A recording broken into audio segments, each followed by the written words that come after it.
فإذا نفخ في الصور نفخة واحدة وحملت الأرض والجبال فدكتا دكة واحدة فيومئذ وقعت الواقعة وانشقت السماء فهي يومئذ واهية والملك على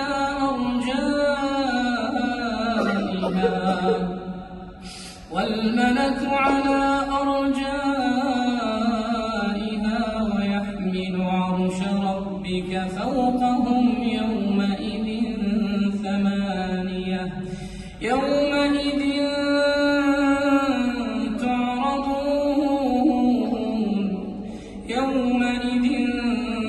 تعرضون لا تخفى منكم خافية فأما من أوتي كتابه بيمينه فيقول هاؤم اقرءوا كتابيه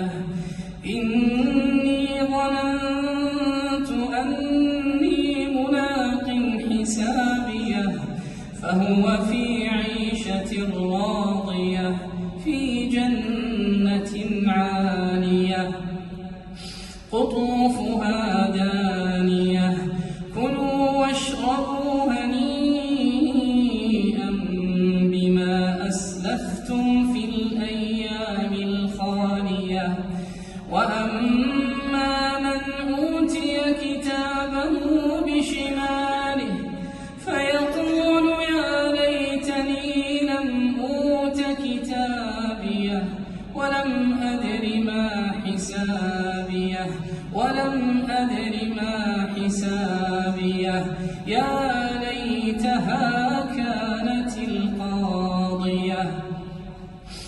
يا ليتها كانت القاضية ما أغنى عني ماليه هلك عني سلطانيه خذوه فغلوه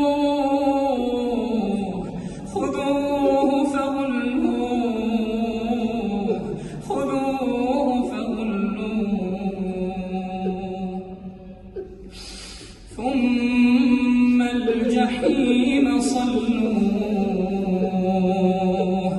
خذوه فغلوه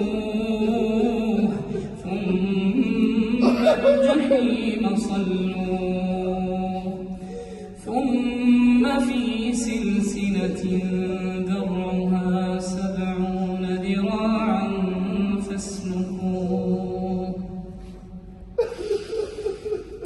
إنه كان لا يؤمن بالله العظيم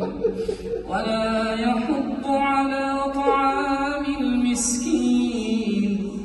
فليس له اليوم هاهنا حميم